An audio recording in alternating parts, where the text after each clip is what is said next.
Good morning. My name is Denise Joyner, and I'm on a little vacay right now, but taking a break to share with you today's Bible reading. Today's reading will be the New International Translation of Jeremiah chapters 31 and 32. So here we go on vacay. At that time, declares the Lord, I will be the God of all the families of Israel, and they will be my people. This is what the Lord says. The people who survive the sword will find favor in the wilderness. I will come to give rest to Israel. The Lord appeared to us in the past, saying, I have loved you with an everlasting love. I've drawn you with unfailing kindness. I will build you up again, and you, virgin Israel, will be rebuilt. Again, you will take up your timbrels and go out to dance with the joyful. Again, you will plant vineyards on the hills of Samaria. The farmers will plant them and enjoy their fruit. There will be a day when watchmen cry out on the hills of Ephraim, come, let us go up to Zion, to the Lord our God. This is what the Lord says. Sing with joy, Jacob, about the foremost of the nations. Shout for the foremost of the nations. Make your praises heard and say, Lord, save your people, the remnant of Israel. See, I will bring them from the land of the north and gather them from the ends of the earth. Among them there will be the blind and the lame, expectant mothers and women in labor. A great throng will return. They will come with weeping. They will pray as I bring them back. I would lead them beside streams of water on a level path where they will not stumble, because I am Israel's father, and Ephraim is my firstborn. Hear the word of the Lord, you nations. Proclaim it in distant coastlands. He who scattered Israel will gather them and will watch over his flock like a shepherd. For the Lord will deliver Jacob and redeem them from the hand of those stronger than they. They will come and shout for joy on the heights of Zion. They will rejoice in the beauty of the Lord, the bounty of the Lord, the grain, the new wine, and the olive oil, and the young of the flocks and herds. They will be like a well-watered garden, and they will sorrow no more.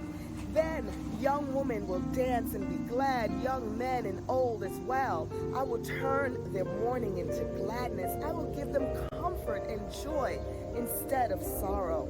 I will satisfy the priests with abundance, and my people will be filled with bounty, with my bounty, declares the Lord. This is what the Lord says. A voice is heard in Ramah, mourning and great weeping. Rachel weeping for her children and refusing to be comforted because they are no more. This is what the Lord says. Restrain your voice from weeping and your eyes from tears, for your work will be rewarded, declares the Lord. They will return from the land of the enemy, so there is hope for your descendants, declares the Lord. Your children will return to their own land. I have surely heard Ephraim's mourning. You discipline me like an unruly calf, and I've been disciplined. Restore me, and I will return, because you are the Lord my God. After I strayed, I repented. After I came to understand, I beat my breast. I was ashamed and humiliated because I bore the disgrace of my youth. Is not Ephraim my dear son, the child in whom I delight? Though I often speak against him, I still remember him. Therefore my heart yearns for him. I have great compassion for him, declares the Lord. Set up road signs, put up guideposts, take note of the highway, the road that you take. Return, virgin Israel, return to your towns. How long will you wander, unfaithful daughter Israel? The Lord will create a new thing on earth. The woman will return to the man. This is what the Lord Almighty, the God of Israel, says. When I bring them back from captivity, the people in the land of Judah and its towns will once again use these words. The Lord bless you, you prosperous city, you sacred mountain. People live together in Judah and all its towns, farmers and those who move about with their flocks. I will refresh the weary and satisfy the faint. At this I awoke and looked around. My sleep had been pleasant to me.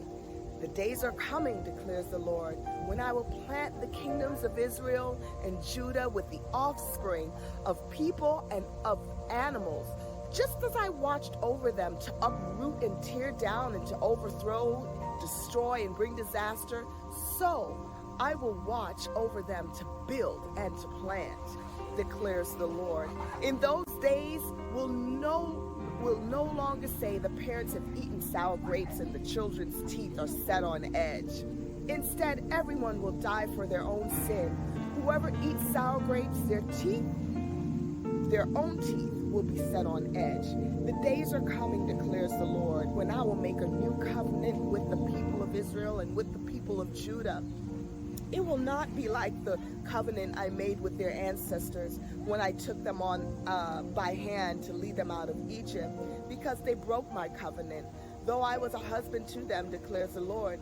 This is the covenant I will make with the people of Israel after that time, declares the Lord. I will put my law in their minds and write it on their hearts. I will be their God, and they will be my people.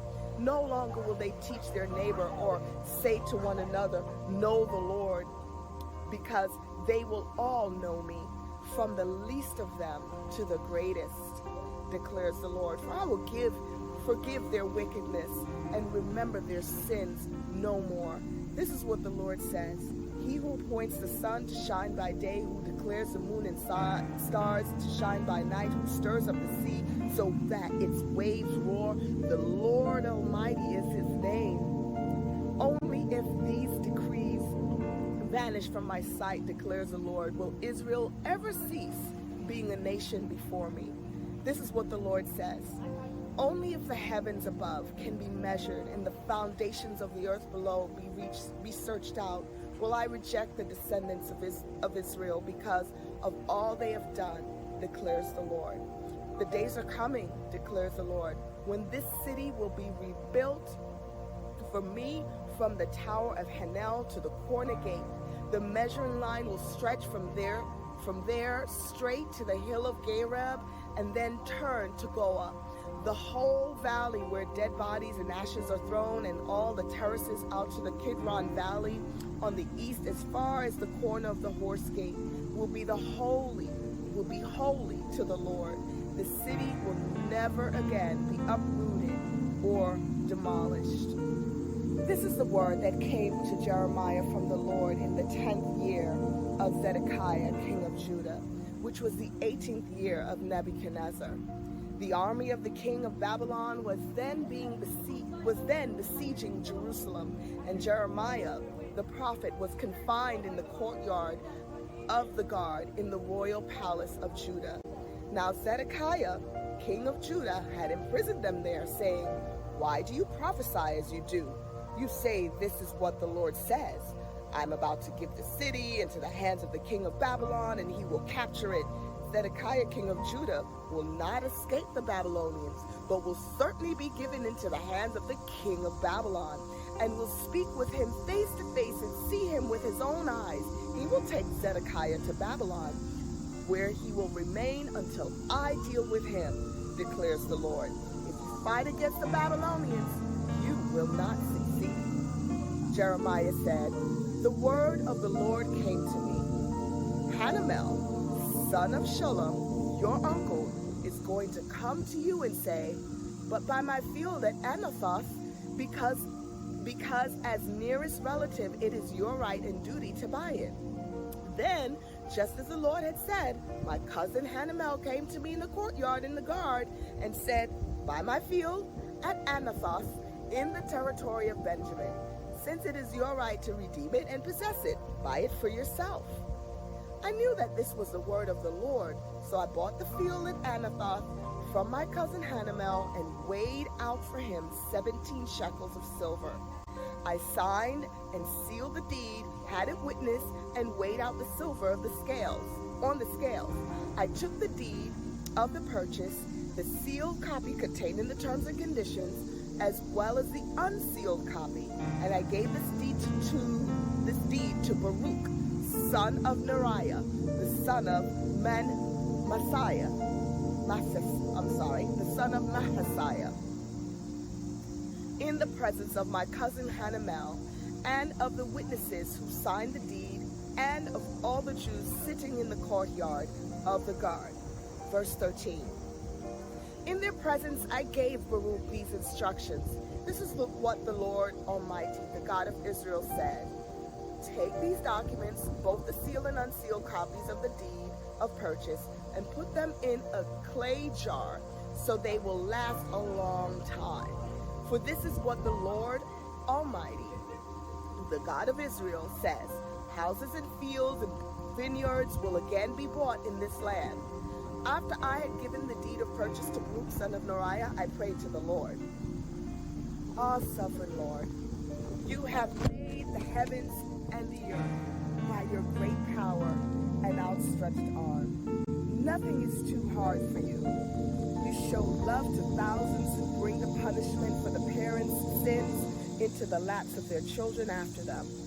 Great and mighty God, whose name is the Lord Almighty, great are your purposes and mighty are your deeds. Your eyes are open to the ways of all mankind. You reward each person according to their conduct and as their deeds deserve. You perform signs and wonders in Egypt and have continued them to this day in Israel and among all mankind, and have gained the renown that is still yours. You brought your people Israel out of Egypt with signs and wonders by a mighty hand and an outstretched arm, and with great terror. You gave them this land you had sworn to give their ancestors, a land flowing with milk and honey. They came in and took possession of it, but they did not obey you or follow your law. They did not do what you commanded them to do, so you brought all disaster on them. See how the siege ramps are built up to take the city? Because of the sword, famine, and plague, the city will be given into the hands of the Babylonians, who are attacking it. What you said has happened, as you now see. And though the city will be given into the hands of the Babylonians, you, sovereign Lord, say to me, buy the field with silver and have the transaction witnessed. Then the word of the Lord came to Jeremiah. I am the Lord, the God of all mankind. Is anything too hard for me? Therefore, this is what the Lord says. I'm about to give this city into the hands of the Babylonians and to Nebuchadnezzar, king of Babylon, who will capture it. Sidebar, Nebuchadnezzar was an evil king. The Babylonians who are attacking the city will come in and set it on fire. They will burn it down, along with the houses where the people aroused my anger by burning incense on the roofs to Baal, and by pouring out drink offerings to other gods. The people of Israel and Judah have done nothing but evil in my sight from their youth. Indeed, the people of Israel have done nothing but arouse my anger with what their hands have made, declares the Lord. From the day it was built until now, the city has so aroused my anger and wrath that I must remove it from my sight. The people of Israel and Judah have provoked me by all the evil they have done. They, their kings and officials, their priests and prophets, the people of Judah and those living in Jerusalem, they turn their backs to me and not their faces. Though I taunt them again and again, they would not listen to respond to my discipline. They sat up with their vile images in the house that bears my name and defiled it. They built high places for Baal in the valley of Ben Hinnom to sacrifice their sons and daughters to Molech, who was an idol. Though I never commanded, nor did it ever enter my mind that they should do such a detestable thing and so make Judah sin. You are saying about the city, by the sword, famine, and plague, it will be given into the hands of the king of Babylon. But this is what the Lord, the God of Israel, says. I will surely gather them from all the lands where I banished them in my furious anger and great wrath. I will bring them back to this place and let them live in safety. They will be my people and I will be their God. I will give them singleness of heart and action so that they will always fear me, and that all will then go well for them and for their children after them. I will make an everlasting covenant with them. I will never stop doing good to them, and I will inspire them to fear me, so that they will never turn away from me. I will rejoice in doing them good and will assuredly plant them in this land with all my heart and soul. This is what the Lord said. As I have brought all this calamity on this people, so will I give them all the prosperity I have promised them. Once more, fields will be bought in this land of which you say, it is a desolate waste without people or animals, for it has been given to the hands of the Babylonians. Fields will be brought for silver, and deeds will be signed, sealed, and witnessed in the territory of Benjamin, in the fields around Jerusalem, in the towns of Judah, and in the towns of the hill country, of the western foothills, and of Negev, because I will restore their fortunes, declare the Lord. May the Lord bless and keep you. Jeremiah 31 and 32.